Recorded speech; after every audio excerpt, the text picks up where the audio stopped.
Bonjour, donc présentation du Max 1722 qui est un step-up, un régulateur Hr élévateur qui permet à partir d'une tension de par exemple 1,5 volts d'obtenir une tension de sortie régulée en fonction de sa référence. Donc on voit que le 1722 EZK il est ajustable, il n'a pas de shutdown. Le 23 il est ajustable avec un shutdown, c'est-à-dire une borne d'entrée pour éteindre l'alimentation.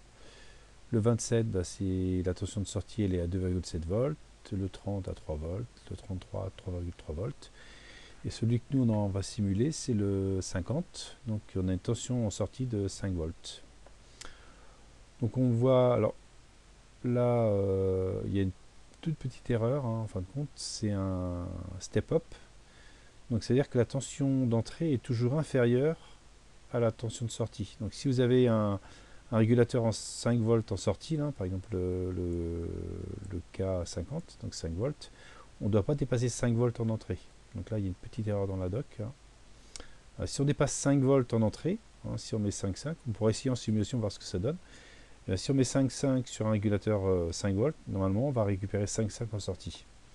Donc on va voir avec la simulation ce qu'il nous donne, hein, mais normalement, c'est ce qu'il y a. Courant de sortie max de mémoire, c'est 150 mA. Voilà, 150 mA. Bon, plus vous tirez en courant, plus la sortie chute, hein. Voilà. Donc là, c'est l'ajustable. Alors pour l'ajustable, sûrement avec des résistances, on peut regarder un petit peu au niveau des ajustables, ce qu'il nous donne dans la doc.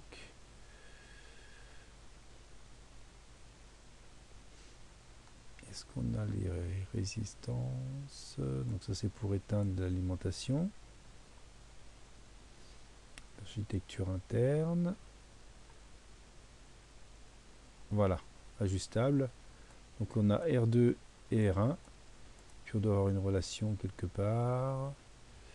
La relation.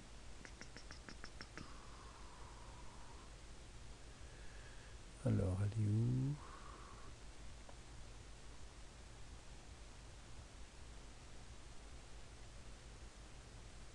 Voilà. Feedback. Donc voilà. Donc là, la tension de sortie, hein, vous avez la relation R2 et R1. Donc après, c'est un petit calcul mathématique, hein. Ça, c'est la tension de sortie. Et la tension feedback, elle vaut 1,235. Voilà. On peut déterminer R1 et R2 pour les régulateurs ajustables. Voilà, donc c'est un step-up. Donc en simulation, donc nous on a notre le K50. Donc on a une entrée à 1,5 volts et puis on voit qu'on a 4,98 en sortie. Bon, là j'ai mis une résistance de charge 1000, donc ça fait 5 mA, hein. On ne tire pas beaucoup là. Et puis on a le shutdown, hein. C'est-à-dire que si on met un niveau logique bas sur l'entrée shutdown, eh bien l'alimentation passe à 0. Voilà. Et puis on va regarder, normalement on va lui mettre du 5,5, on va voir comment il réagit. Donc en pratique, quand vous mettez 5,5 sur une entrée, sur un step up, hein, vous avez forcément 5,5 en sortie. Donc là, il met 4,98, hein. Mais en sortie, on aura 5,5 en pratique. Et si on lui met 6 volts, il dit quoi?